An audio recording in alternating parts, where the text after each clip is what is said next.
They just went out to the You know, working time to go drive by there. But I held up at work rushing. Well, it's in near town. I think we're the zoning thing. I was hoping I was hoping we could carve out a spot. Sure. Thank you. Oh my gosh. I'll take care of it.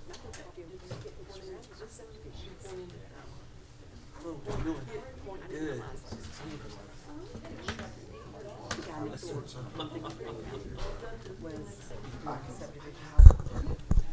We'll find out.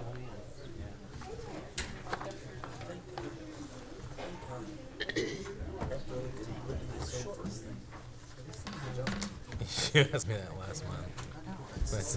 I'm like, I don't know. I'm thinking yes, but that's just a theory. You stole the high bid and you gave me the low one. No. I mean, I know what you did. I wish I would think like that sometimes. What did I do to you? What did I do to you? Not much.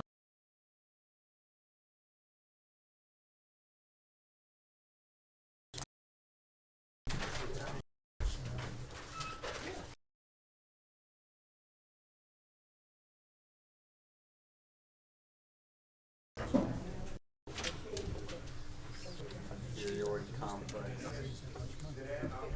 That's right. Just go ahead. $5 a ride. So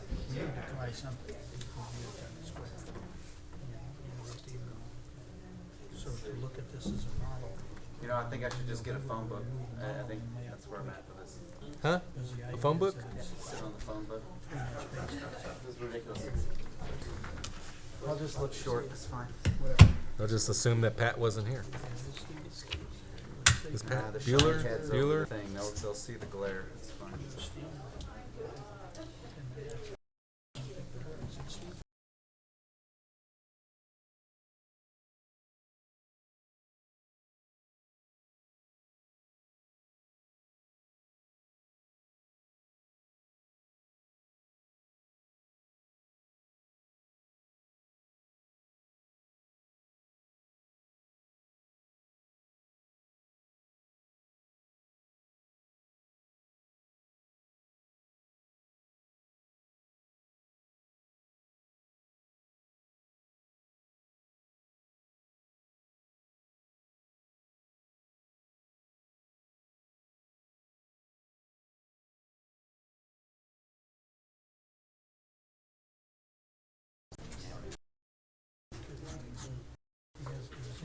Is it hot in here or is it just...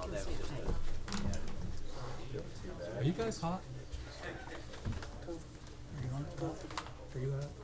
I think I was running around. I went home, my wife's watching our grandson for one more day. Until he goes back to daycare tomorrow. And I walked in like 5 just I thought I'd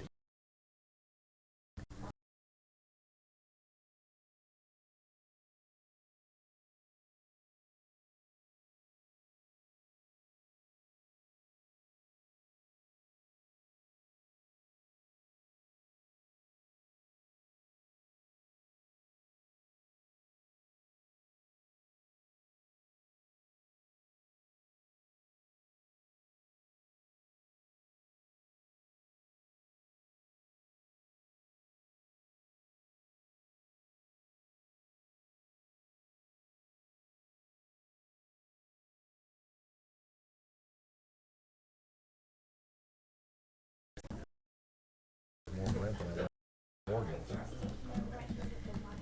for a 2-bedroom. Yeah, it's And they're getting Kelly. He gets them all day. it's a long. crazy one. 11, You don't like wanna a sit Kelly and Wolf, show like that all those text ones you, or behind if you got your all photos, of might 2 be bedrooms easier are like because there's 1150, 1200 a month. It's not a simple one. People are printing. A lot of times he's using that. Humane Society wasn't supposed to be, so maybe this Here, I can Jim wasn't here. Yeah, he said he was gonna show up if he can. If he felt he could.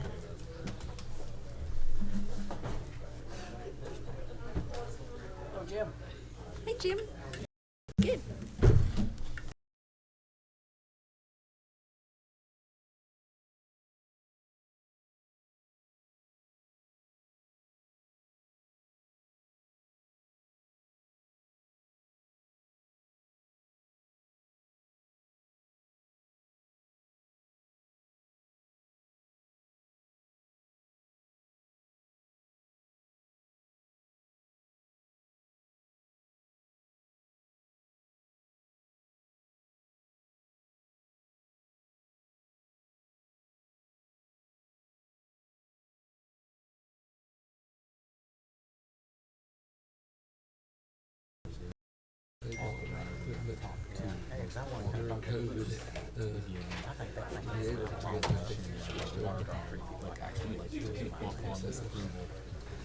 I mean, that's a legendary performance. Having somebody that's will approve when they get canceled. All right. Wait, making him wait till the end. We need a shortcut. I say, and our event coordinator, right? They should be involved in that too. You know, it's just everything else. And we have the money. How you doing?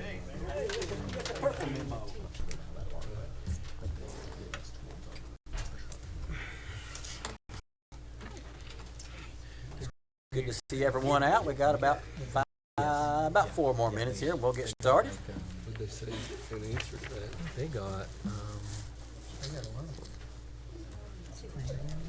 I think it was like 7 or 8. That's just all the teenagers. But then we got 1.7 million local ARPA, and they got 1 million in local ARPA. That's what they're trying to use. Just for the school. Oh my.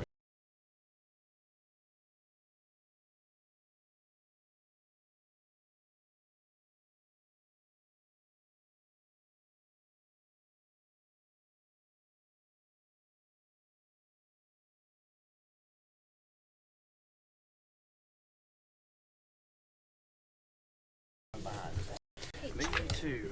Thanks, how are you? Good, thanks. Could you table that one and bring it on back again next time? We'll find out. How are you? Happy New Year to you guys. Haven't seen you. Hope your holidays went well. Very decent. Quiet, They're planning this. pleasant, didn't do too much of anything. I've got an update. My kids get more. The gifts are more expensive now, but they're fewer. So I don't know behind every year. It seems to get worse. I'm grateful to hear that you bear gifts. I had How are you, a sir? called Scrooge, but I'm not doing too many gifts. Folks are very, they need to be grateful if they get a gift card. Yep. Well, maybe I should send my kids. You could have a discussion. You might help me out. I don't think they share your sensibilities, which I wish they would. But, I'm not making the books.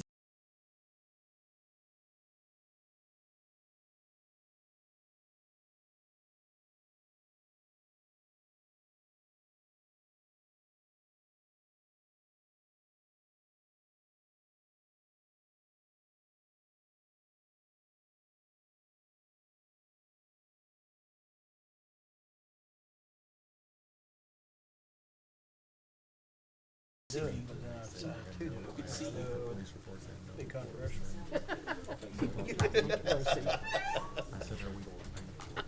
It's a new day. You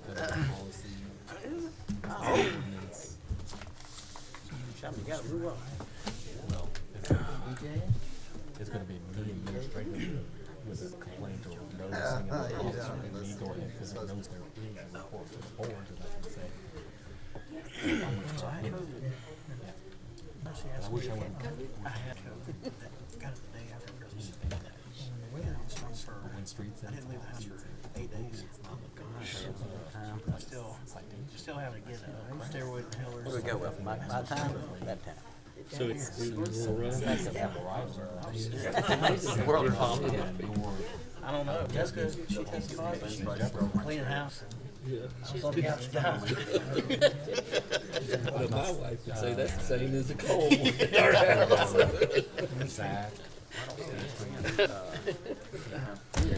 She hurt to get death last night. I really wasn't feeling good.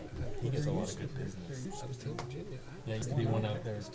I mean, the things are in there. I don't blame him. Every time someone comes, I think I'd gotten dehydrated, but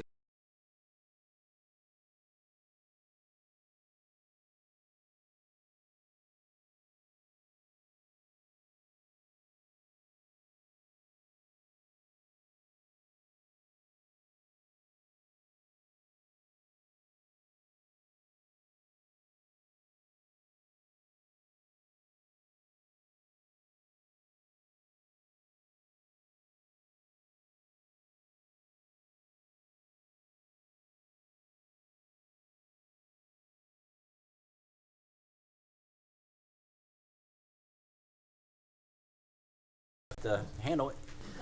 Anyway, first thing on the agenda is a public hearing. It's a hearing it's about an ordinance rezoning McCoy family property. It's 1.84 acres along Headtown Road and East Jackson Boulevard, parcel 225.04, from B1 and B3 to the strictly B3 arterial business district. Is there anyone here to speak to that? Okay, if not, I'll close that public hearing and move into our regular meeting. And the first item on that agenda is Vice Mayor Dixon with our opening prayer.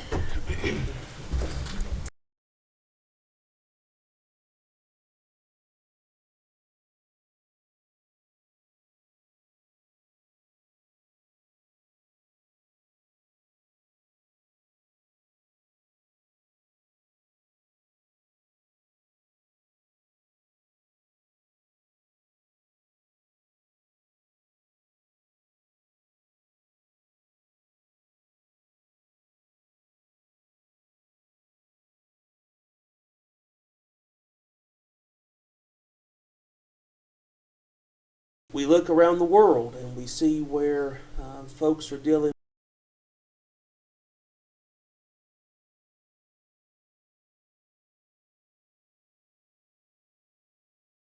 in our own country with natural disasters and tornadoes and such. But Lord, in this particular area, we have been spared, still blessed. We live in a community where neighbors are helping neighbors, and we're just really thankful people. We appreciate you. We ask, God, that you continue to guide this board. Bless everyone on this board. Bless our deliberations. Give us wisdom.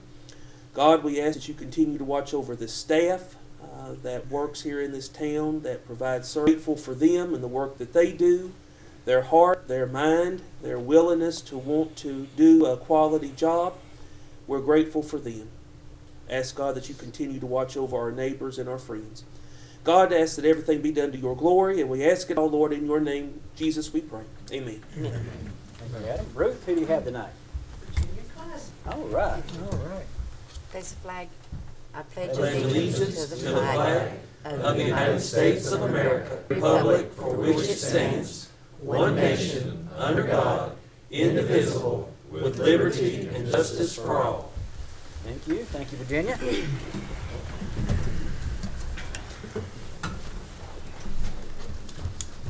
All right, Mr. Recorder, roll call, please.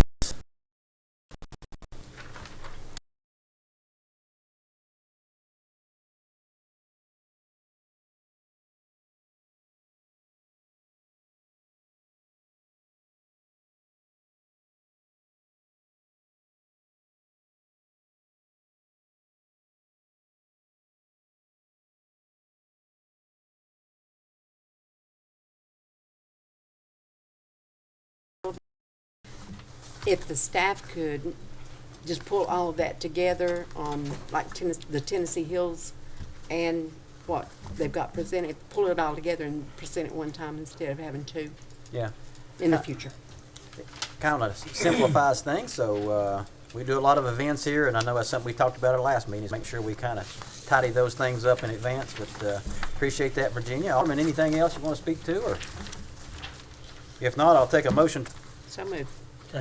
Motion to approve from Alderman Causey, got a second from Alderman Countermine. Any discussion? Call for the vote, Mr. Recorder. Alderman Causey. Aye. Alderman Countermine. Aye. Alderman Dixon. Aye. Alderman Callahan. All right, motion carried. And just to kind of speak to a couple of things in there, just there's a couple of personnel things in our appointment of a meter reader, but one pretty big one there. Glenn, do you mind speaking about the appointment to the building inspector? Was in that consent agenda? I don't remember his name, Sean Marshall. So he's out of in the town of Collio, that's West Tennessee.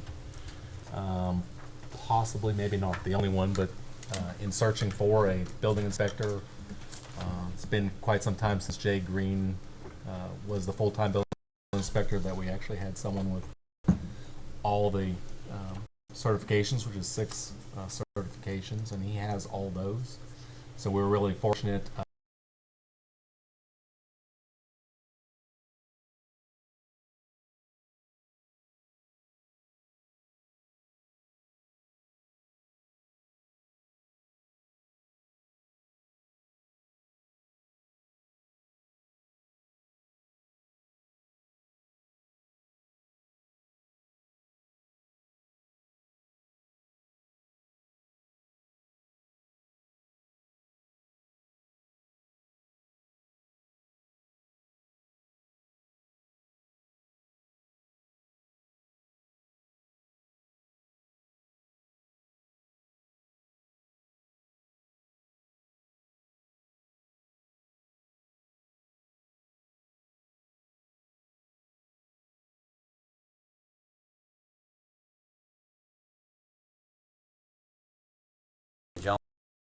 Position, and it's excited to have somebody with that qualifications, coming on board and hit the ground running. So, great job, staff. All right. Maybe as a joke, you always think, is someone gonna show up? I was walking out on Friday and I see someone waving at me from across the street, and I'm like, I know this guy, and it was him. So I was like, all right, good. He showed up. Yeah, we didn't want to hesitate on this one, so we kind of moved pretty quick. Yeah. And I appreciate that. Yeah. Right, report.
deal with Rice, and they coordinate the placement of the new water-filled barricades, complete with fill and empty schedule, and how to deploy and remove the barricades.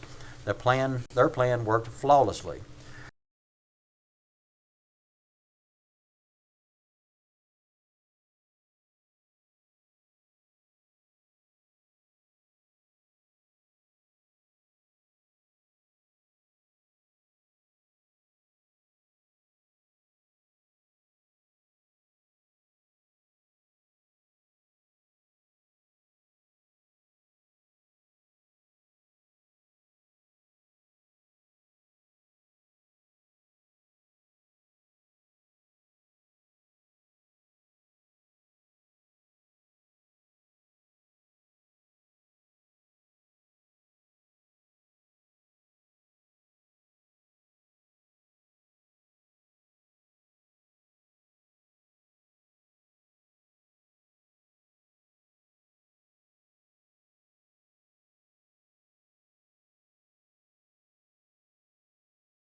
For. I think he might have been Employee of the Year a few years ago.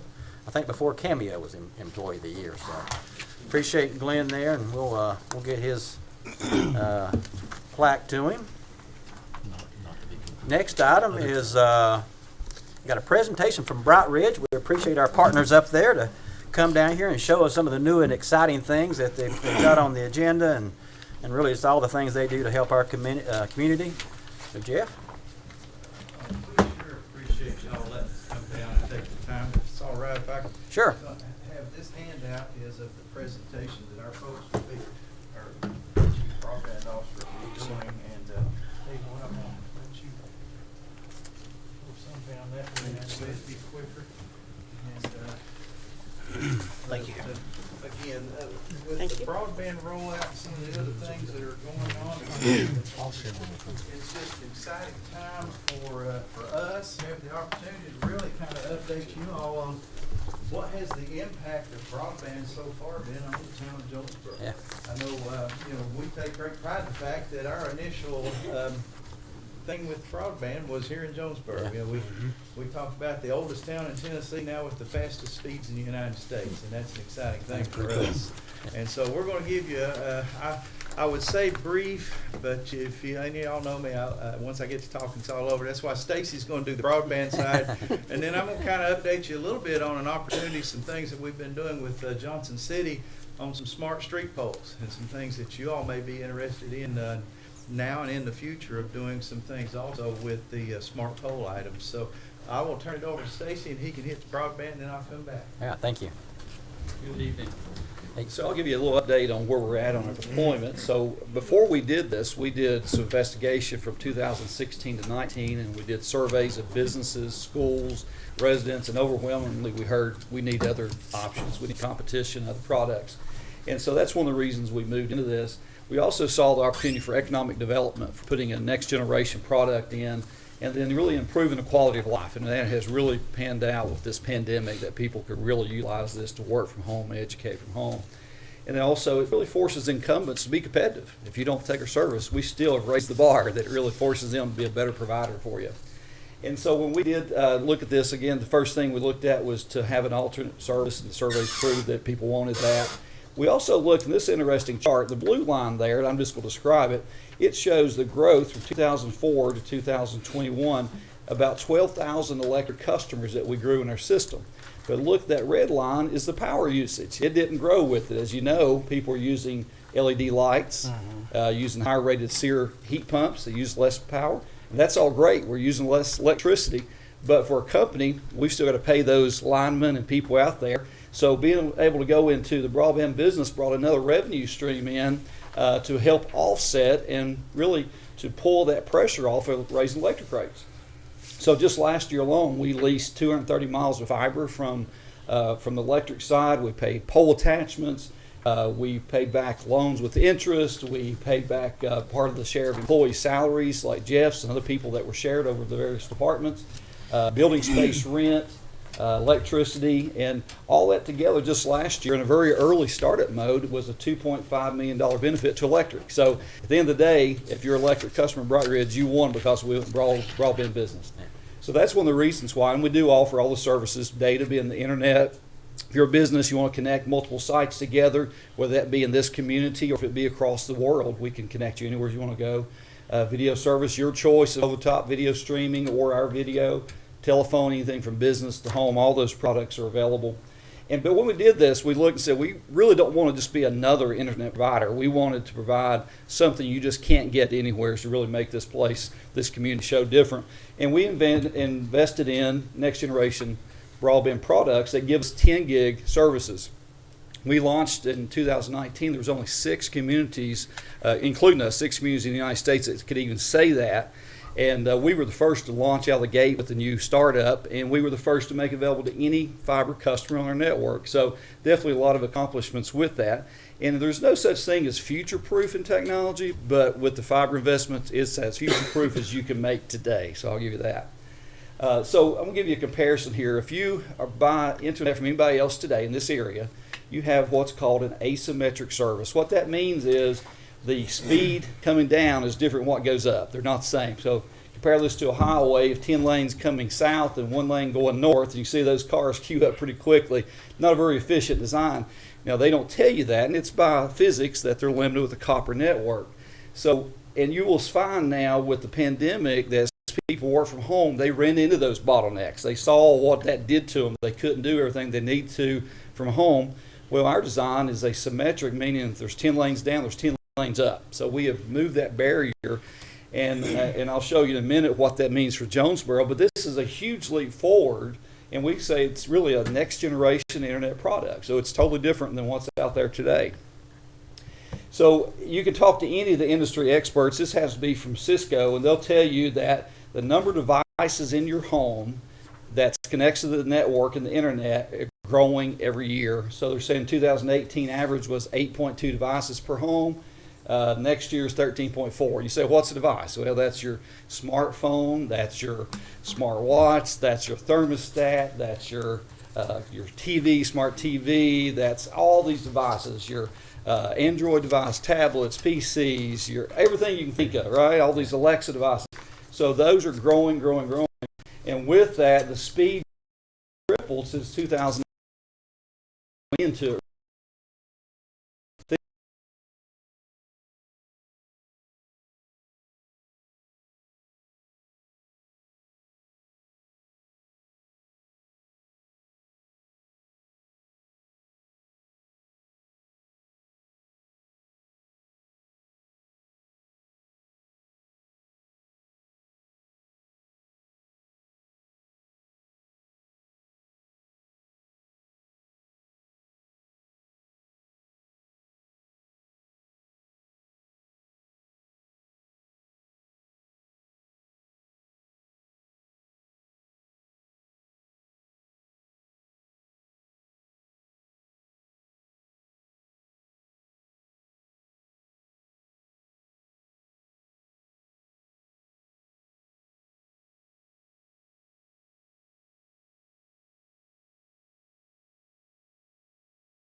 region of customers that don't have it and maintain the network.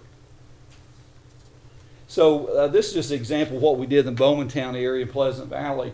That was a grant, about $3 million. We actually come $700,000 less than predicted on it. 70 miles of fiber we built out in 2.5 months. We were, again, under budget. We did public Wi-Fi at 28 locations. That was school and community buildings. So during the pandemic, at its peak, students could go out there and download their homework assignments, upload completed work and those things. We've still maintained that. We have not shut that down, even though we technically could have. We're just trying to do it for the good of the community. So that's still in place. We've committed about $270,000 out of our money just to keep that going. In addition to it, 647 homes that did not have internet service due today. All those little yellow dots you see, this being Bowmantown to the left, Pleasant Valley to the right, all those are active customers. So 647 homes, and I talked to many of those before we got this built that said, I'm having to drive up to Lowe's just to sit in the parking lot, get on Wi-Fi to do my work. I can't work. And now someone told us we got that done on December 15th of 2020. They said that's the best Christmas present I ever got. So it's exciting when you can see those kind of impacts that you can make in the community. And besides those 647, we went ahead and the fiber that connects those sites, we're committed to, on our dime, to build those out, and another 1,050 are going to be added to that, and we're working on that this year to get those added as well. State didn't pay for that, but it enabled us to go through with the grant to sponsor it. So the COVID pandemic has really shown the digital divide. If you live in a rural area and don't have broadband, what that means. These are some interesting facts that about 50% of the lowest Tennessee wage earners or families do not have broadband available, don't have it.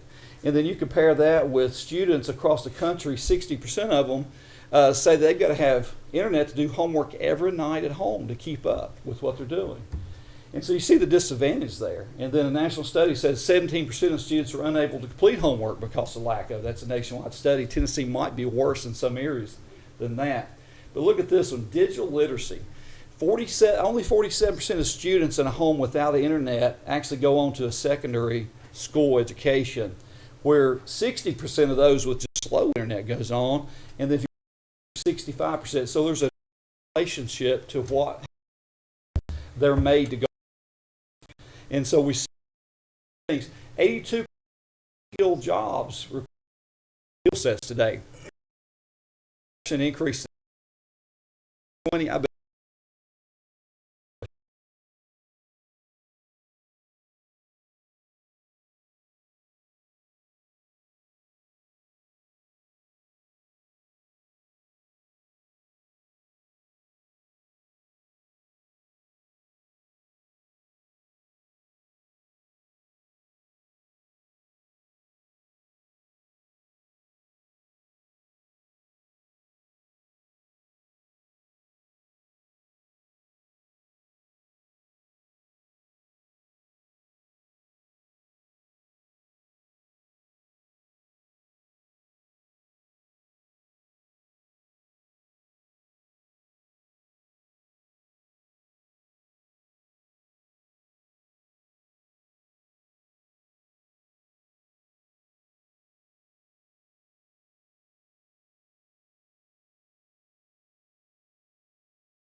efficient and save money in other areas and been able to really invest in Jonesboro.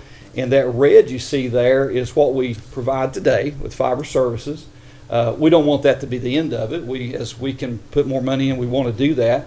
But that at least is a good start. And that actually, we've got 3,675 electric meters in Jonesboro, and we can serve 47% of those today with fiber. And again, we like to see that grow. Those little yellow dots that are actually active customers, so you can kind of see a concentration for that. This is very interesting. So not USA Today, I'm sorry, PC Magazine does a study, and they review all the cities and towns in the U.S. and tell you which ones have the best broadband service. And this rating is for the best town or city to work from home. And Jonesboro was ranked number 5 in the country. I thought that was pretty cool. And it's because of the services that we're able to offer there, make that available. So we would love to make that available to all the residents here over time as we can do that. So this map shows you our territory. Mostly that's Washington County. The areas in red are what's completed. You can see around Johnson City over to the right and gray up to the northern part. Bowmantown over to the left. You can see Jonesboro kind of in the center. The yellow area is what we're building out, finishing now. So that's what we've got present. We've proposed to the county, and I won't go through all the details, but all those areas in yellow are considered unserved, meaning they don't have 25 meg by 3. So we're working on a partnership with the county and the state to fund building that out. And if this goes through, then this would actually serve 1,800 homes that do not have broadband today, and so we extend those services out. But it actually gets even better than that, because as we're building those out, those green lines you see pass another 3,800 customers, and Bright Ridge is committed to build services to them. So if this grant gets approved by the state and the county, this will actually impact 5,600 homes in the county. And part of that actually butts up against Jonesboro on the southern part, which can enable us to do some services down there at a later time as well. I do not know what ARP money or American Rescue Plan money Jonesboro may have received, or if you did, but should you have money, we do have a proposal here. This is an area on the northern part. If you look at this map, the courthouse, new courthouse, is down at the bottom right. With $150,000 investment, this could touch 256 homes. There's all the street names you can see in that area. And Bright Ridge would commit to that $200,000, and that would bring services up to 10 gig fiber to those 256 homes. And let me give you a perspective where that's actually at here. That's a little over 4 miles of fiber. It's cutting off screen, so I apologize for that. But there, that yellow area is what I'm describing to you. That hopefully puts that in perspective. But again, we just want to kind of toss that out, that if there's any opportunities, we'd love to partnership with the town as well with others. And then over time, we will look to deploy to other areas too. So, all right. Now, the U.S. Treasury Department has made some rulings on how you can use your American Rescue Plan money, should that be available. One thing they said is it needs to be used to do symmetrical services, at least 100 meg symmetrical. Our minimum is 200, so we check that box easily. Second, they want last mile, serving customers' homes. We check that one. Next, they want to prioritize fiber optic. Obviously, we do that. And they want advanced technology. You don't get more advanced than 10 gig today. They said they want to prioritize those builds that are local government-owned networks, nonprofits, cooperatives, because they know there's less pressure to generate revenue. They know we're putting the money back in the region. And then lastly, that 10 gig is what we want to offer. So that's a good thing about it. It doesn't matter if you live at the lowest part of the county. If you live in Bowmantown, you get the same service from this as your downtown Johnson City. Distance makes no difference with it like it does with a copper type network. So, and I will let Jeff come and provide some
do you want to use less of it? And one, it's the right thing to do.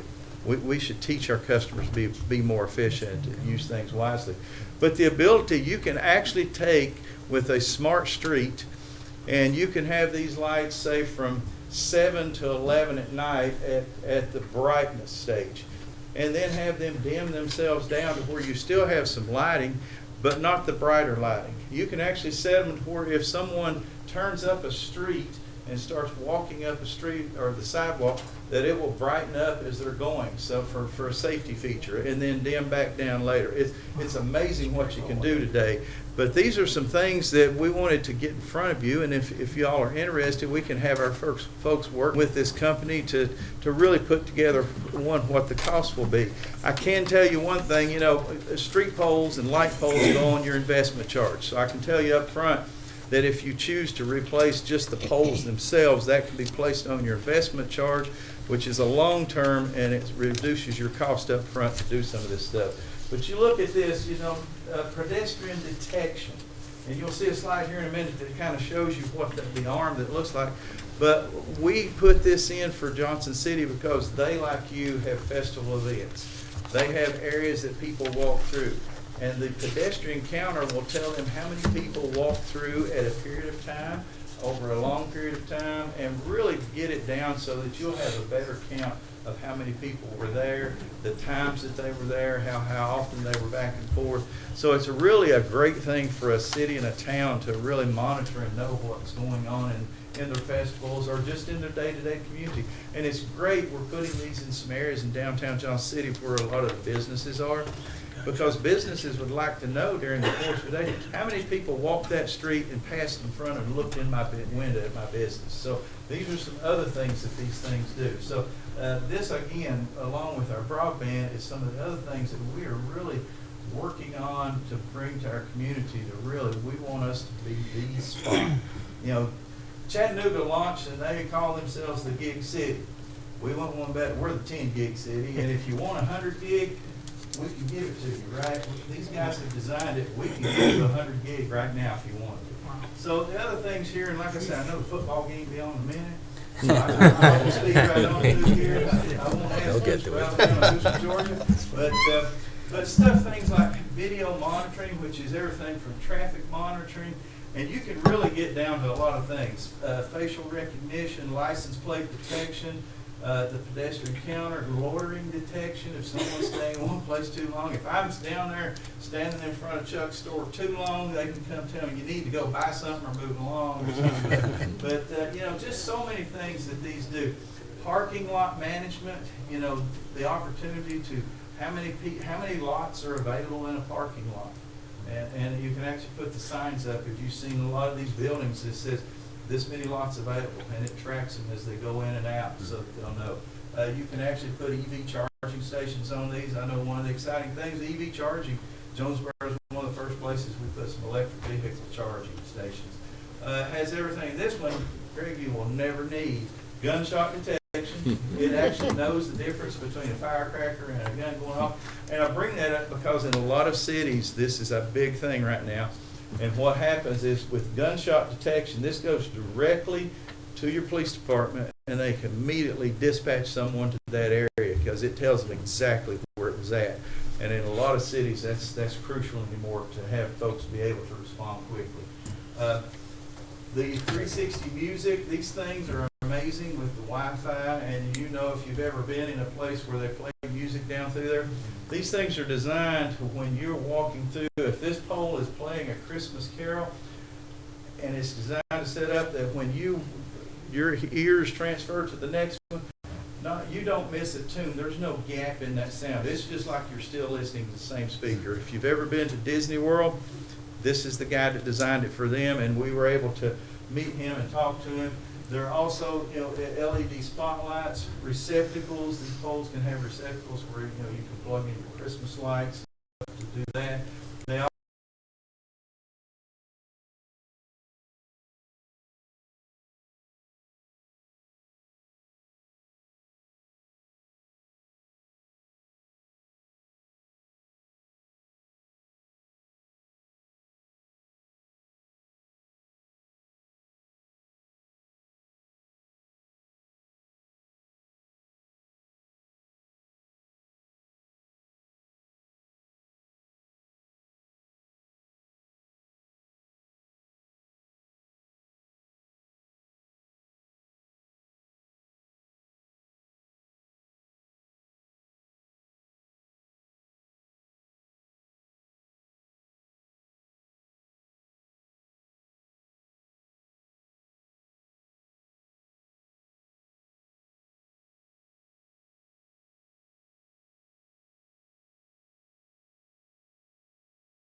things if can be sent back to you that can be monitored and taken care of. But also, this is just a little arm that goes on the pole that counts pedestrians as they go by. And again, as I say, in downtown, they wanted to have some on the streets where they could monitor how many people are going down this street, because all the shop owners there would like to know how many people are passing. If they're holding an event and those stores are open, how many people were at the event, and then how many of them wandered over and walked down the street and walked by my store during that event? It gives them a better feel of how they might get more customers. So these things can do for you.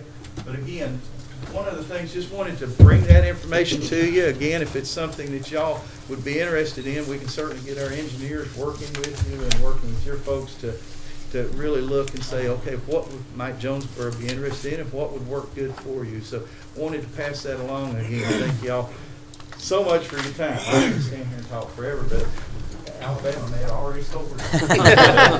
But again, we really appreciate the opportunity, Mayor, to come down and talk to each one of y'all. We're excited about what Broadband is doing and how it's expanding.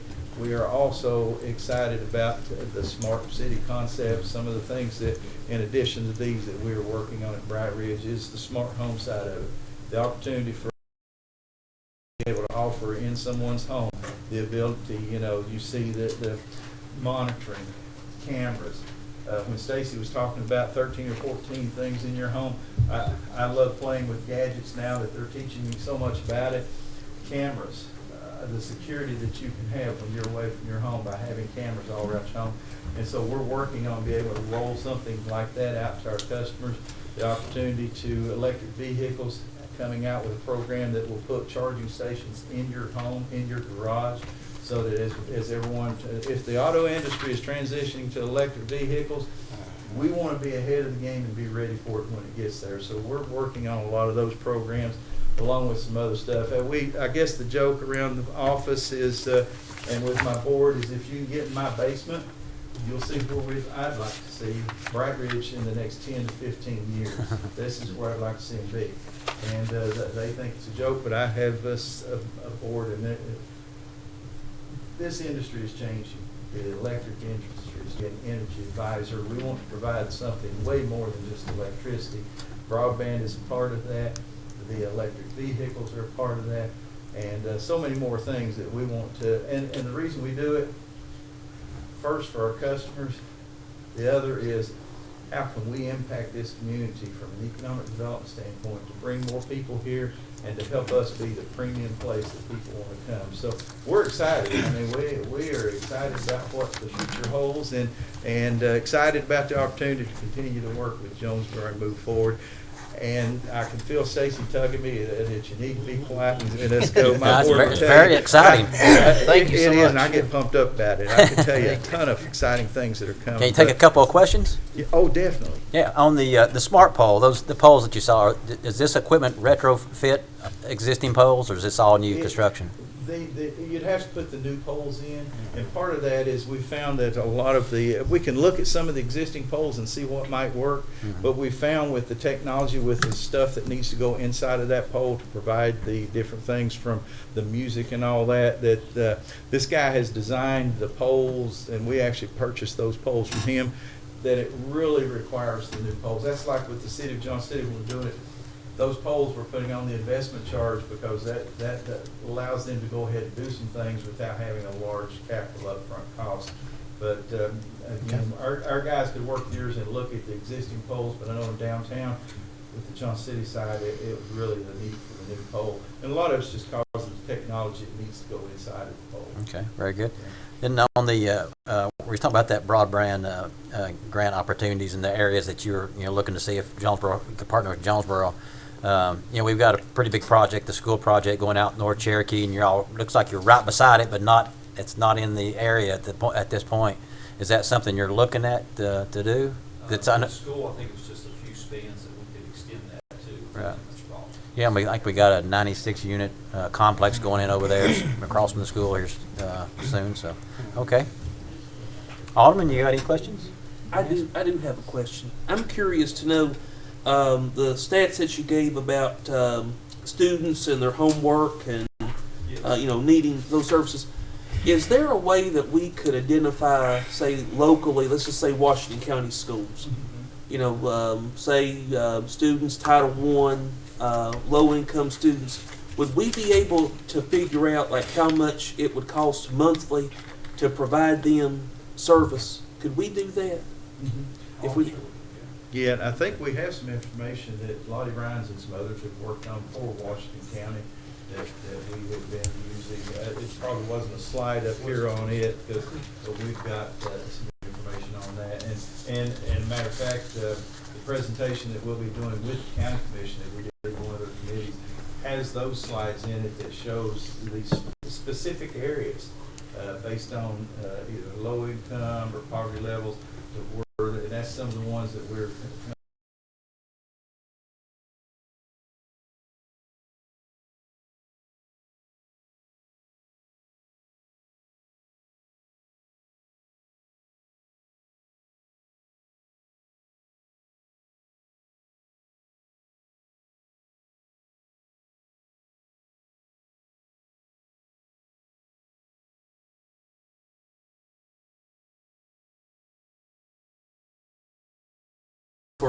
X, if it costs $50 a month to provide them service, that they may be willing to pay for the year to help that student.